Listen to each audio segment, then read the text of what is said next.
Hello, welcome to the Black Eye Podcast. I am your host, Michelle. It's been a minute since I was talking to you. I'm still about to do the live on the pimpology, and I have a lot to say about that. But today I wanted to come on and do I hope, an interesting article about the role Black men played in the oppression of Black women.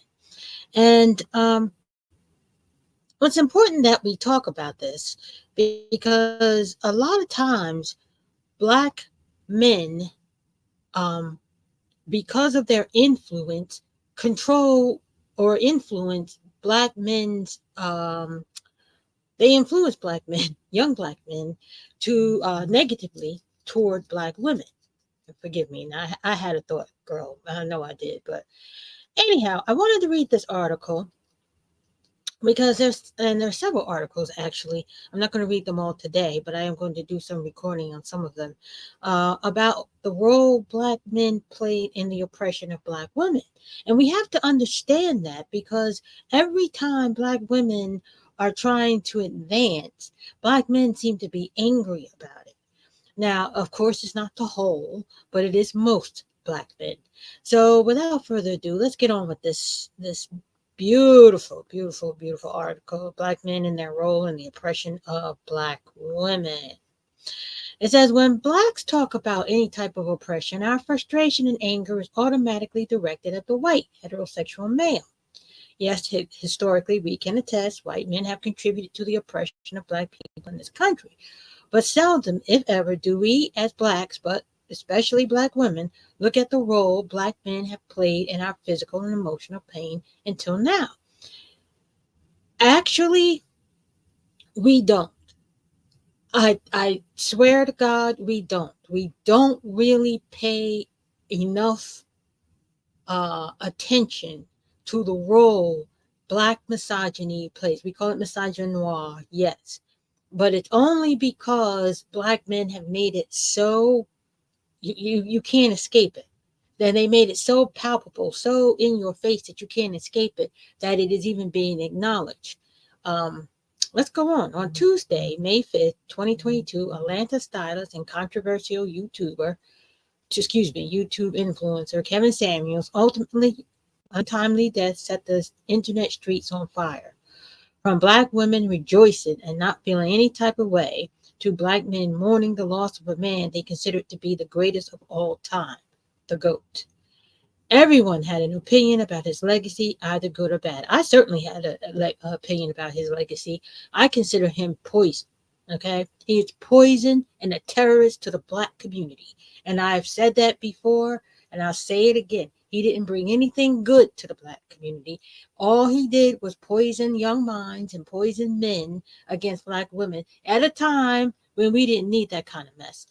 Anyways, let me not go off on a tangent. In life, Mr. Samuels quickly rose to fame, acquiring a cult like following on YouTube with an audience of over 1 million viewers that turned in to watch him berate Black women while uplifting high value Black men. Black women, not understanding why they couldn't get and or keep a man, would call his show seeking relationship advice, only for Samuels, who was not a certified life coach, nor did he have clinical background, to destroy the little self-esteem that they did have. Now, I'm directly challenging. Well, I watched it on Life with the Sweet Life of Atari, when Angry Man says that Black men can't make a woman feel any kind of way. Yes, Black men can make a woman feel any kind of way. Yes, they can, and they do.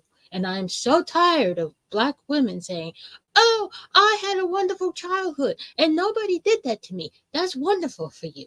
That is wonderful that your mother did that for you. A lot of us in the Black community, raised by single mothers, our mothers weren't there. Our mothers had to go to work every day. And our mothers weren't there to tell us that we were pretty and beautiful. Things had to keep going.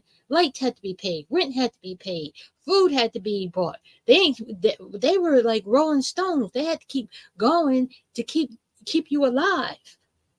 get you to adulthood. They didn't have time to sit there and have a young child on their knee and nurture them. And that's the direct facts. Like, I'm so happy that every black woman didn't have these horrible experiences, but most of us did, especially in the single mother homes. And not because black women were mean, it's because they were too absent. They were working. That's the reality. Oh, Lord. I'm up here going off on a Voyeurs watched in excitement as he dished out harsh advice that sometimes appeared to be rooted in his own traumas, we know that's true, and bitterness versus research and theory.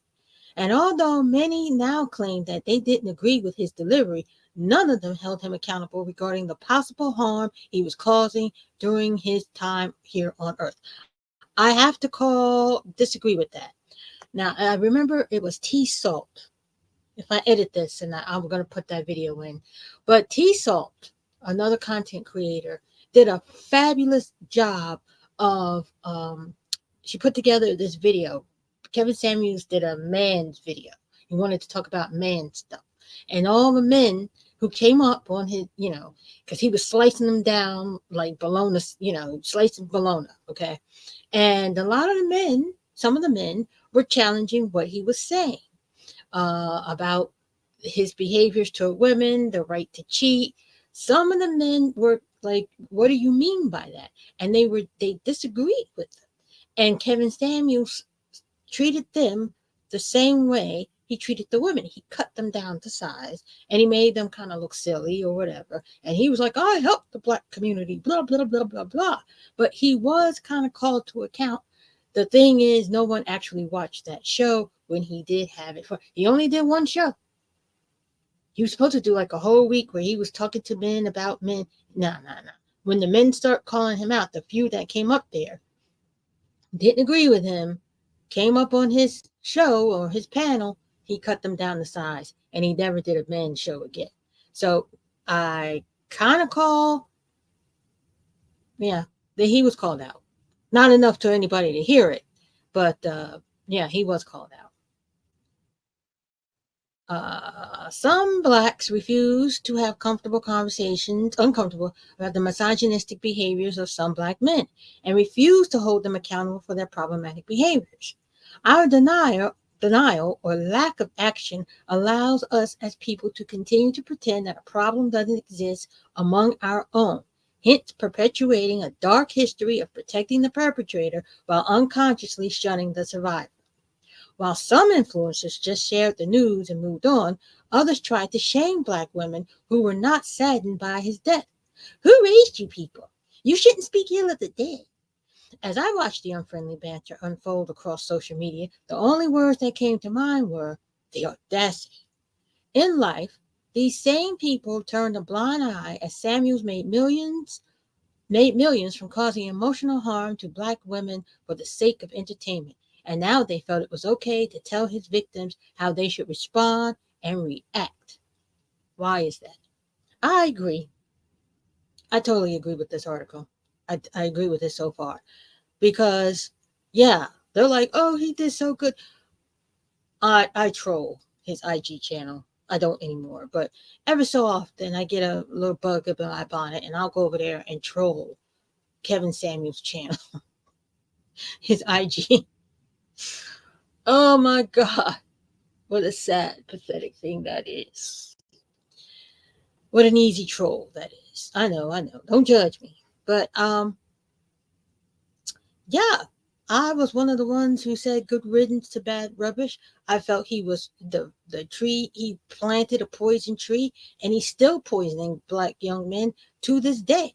I know that a lot of content creators don't go out in the street as much as I do, and maybe they live in nicer neighborhoods than I do, but I'm out here and I listen to these young men talk. My God, my God, it's terrifying how influential these podcasters are. It's terrifying. And these podcasters still keep popping up because they know that there is money to be made by embarrassing black women. And then I'm so sick of black women who keep going up on these podcasts thinking they're going to have a discussion with these men who don't give a damn about your feelings. They don't care about you. You're not a person to them. You are content. They're putting you on the altar and getting ready for the content creator, for all the content to be you, to be consumed for content. They don't care. They just want to embarrass you. They just want to use you. They just want to bully you. The same kind of black man that's not on a mic is the same kind of black man that is on the mic. It's the same one. So, if we take a deeper look at history and the context in which black men participate in the oppression of black women, we find ourselves going down a slippery slope. Some black men in the leadership roles, such as the influencer like Samuels, often display supremacist attitudes and behaviors. According to Little's 2020, the ego-centered black male leader is usually the creation of a privileged system, one that is rooted in whiteness, where he is the one of a few black men to make it to the promised land and hold a high-value position that is normally reserved for heterosexual white men. And this is it. Again, I have to hold a disagreement with black women who say black men do not control, and black men who say black men do not control the beauty standards. Yeah, he kind of did. He kind of did. I have a video on this channel where a young lady was speaking about going out on dates with black men and how the whole time she's out there on dates with these men, the two things they talk about is black women, fat black women, and single mothers. They don't talk about nothing else. And she says how angry they are when they're talking about these people and homosexuals. I mean, they are crazy out of their mind talking about these. She said this is why she doesn't date. Go check out that video. I'll put it in, go check it out. It's on my channel. They are poisoned by these influencers and they keep popping up. Now, Fresh and Fit, they're demonetized, but they're not demonetized because of their misogyny. They're demonetized because of their racism. The idiot went out there. If you know Fresh and Fit, they are red pill content creators.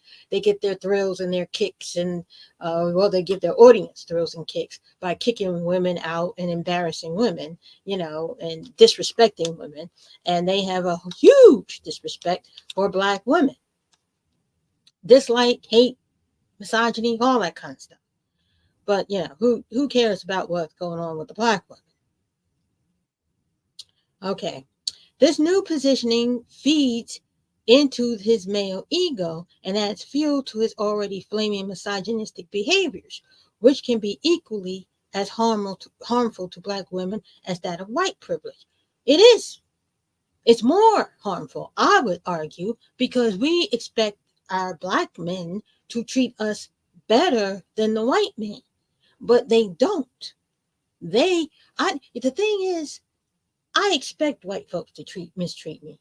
I'm not trying to look for racism in every place, but we've been raised enough to know it is what it is.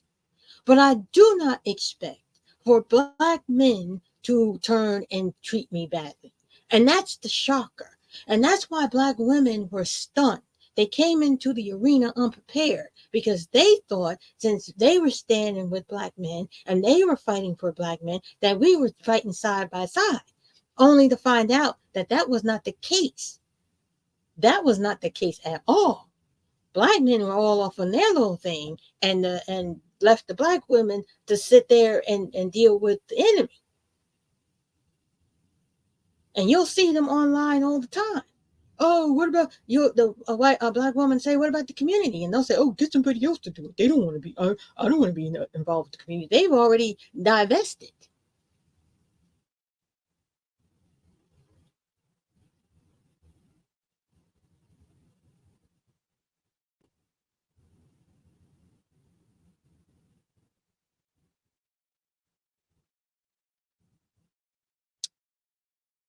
Instead of properly addressing these unspoken ego-centered privilege as problem, their behaviors are brushed off by the black community as men being men.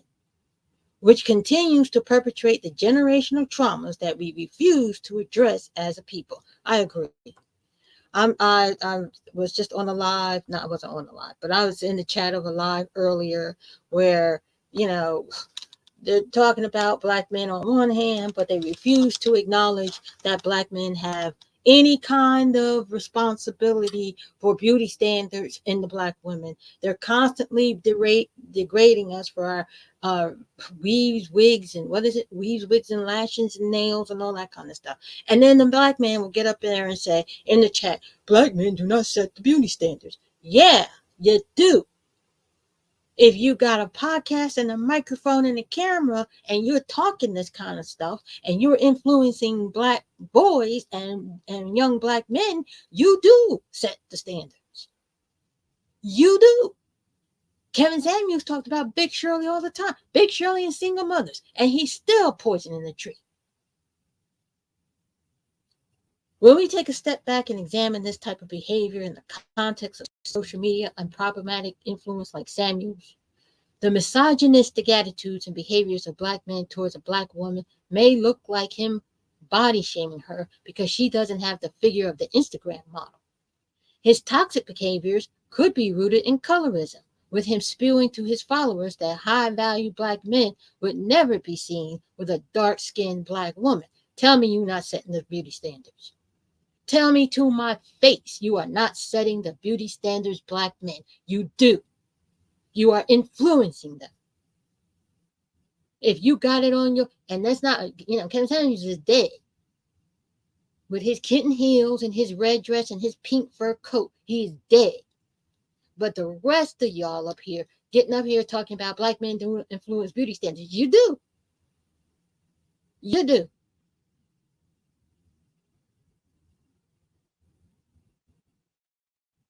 He may berate her for being too educated. Believing all of this knowledge also makes her have a sense of entitlement and independence, which will scare successful black men away. Of course, that's bullshit. The misogynistic attitude of a toxic black man like Samuels may also believe that if a woman's over the age of 35 and unmarried, black men will view her as being defective and cast her away like yesterday's leftovers. Tell me who's still spewing that nonsense.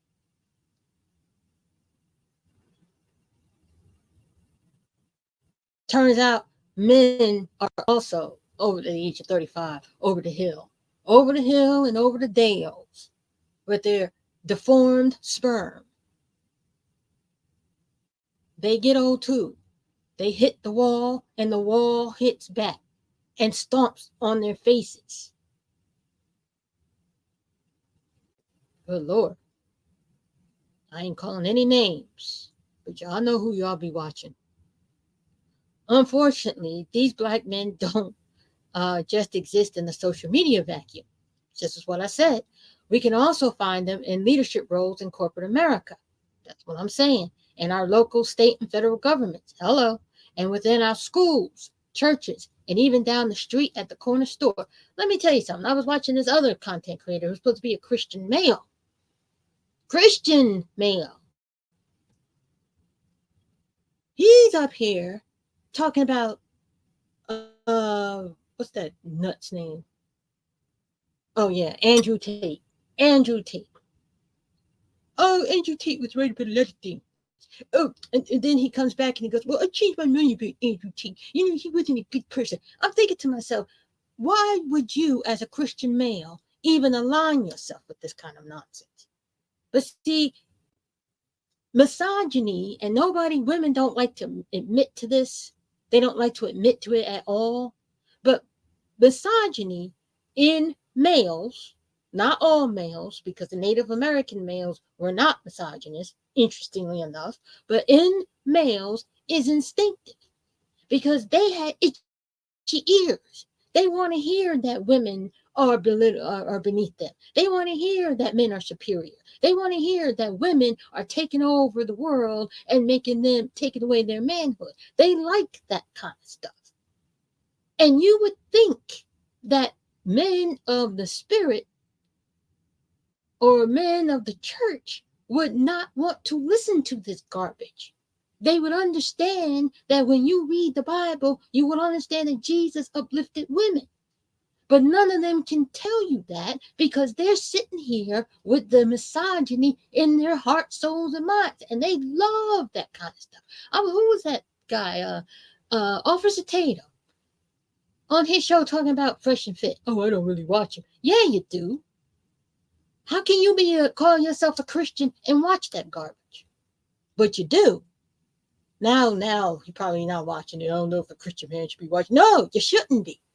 You shouldn't even be aligning yourself with that. Those words, the name of their show, none of that stuff should be coming out your mouth if you're calling yourself a Christian. But you, girl, I'm mad. I don't even know why I'm so mad.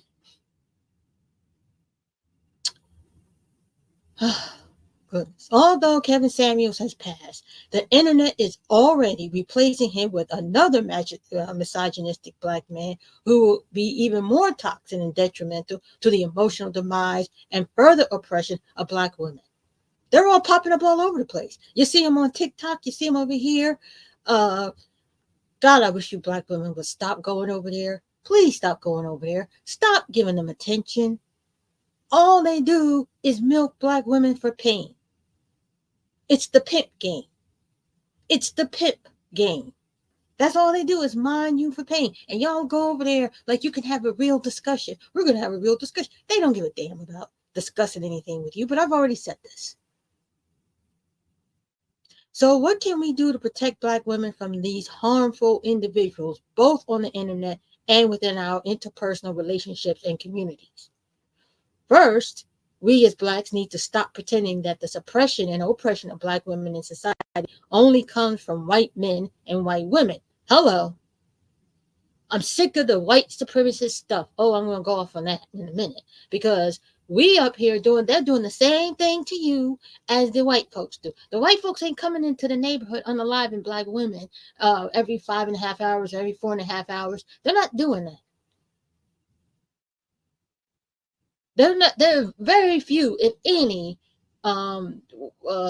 person of no color or whatever, I don't know, can we say white people coming in black neighborhoods, robbing them and all that kind of stuff. That ain't happening. So when do we take responsibility in our community for what happens in our community?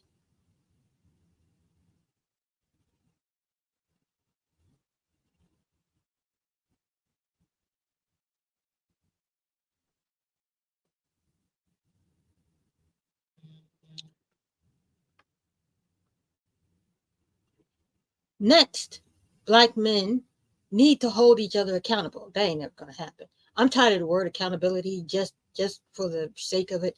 I'm sick of it. It's an overused word, and it always seems to apply to black women. It's our scarlet letter A. Okay? I'll talk about that in a minute. When you see a brother mistreating a sister, speak up to that in that moment and cover her. Oh no. What was that little late Kalisha? That was horrifying. That was freaking horrifying. Men were in there. You didn't even have to like be physically involved. All y'all had to do was say, hey. We don't do that here. Embarrass the man. But no, y'all stood there. Y'all was Chicken Little. He started throwing punches at her and y'all ran. And then y'all got upset. Oh, the real story isn't being told. She told that young man that she shouldn't even have to tell her son to do any of these things. She shouldn't even have to tell him. Now that young man has blood on his hands. Whether he did it for the right reason or the wrong reason, he still took a life. And he has to live with that. Why should he have to do that when that situation could have been de-escalated by the men in the building? Oh, don't get me started. I'm tired. Lastly, instead of hiding our heads in the sand and only looking at the oppression of black women through one lens, let's analyze all the data, including how systemic racism has fostered our generational traumas and how that has resulted in an internalized oppression that is taking place within our families and communities, which contributes to the abuse and mistreatment of black women at the hands of some black men. Look, there's a lot of black men. There's a lot of black men. I'm sorry, but Sinji has enough material. She don't even have to talk about all the other stuff to do. Taz has enough material. There's enough material to understand. DZ, the best zealot. My God, that woman never runs out of material of what's going on in the black community.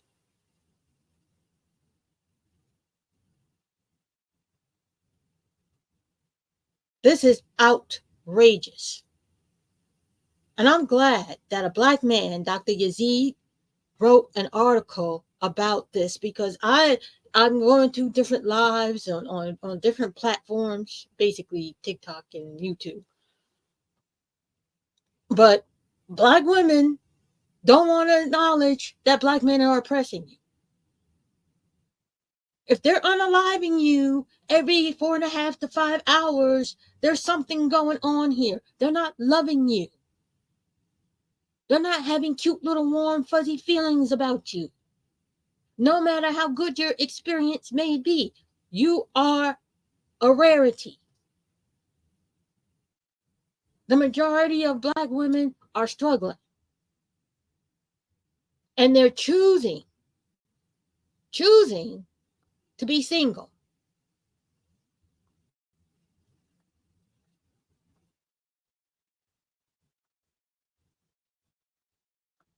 They're choosing it because who are you talking to? You can't talk to let's see what's happening. You can't talk to these people with any kind of oh, here I am. Okay. You can't talk to them. There's no talking to them. Anyways, what do you think about this article by Dr. Carrie Yazid? Do you agree with it? Do you agree that we are blaming the wrong people for what's going on? Um, I don't know. What do you think? I've already ranted and carried on. If you like the video, like it, got something to say, leave a comment. And if you can't think of anything to say, put a boot in there because I know I'm probably going to get I'm going to get dragged on this. So until next time, thank you for listening. If you made it this far, and don't forget like, share, and subscribe. And until next time, bye.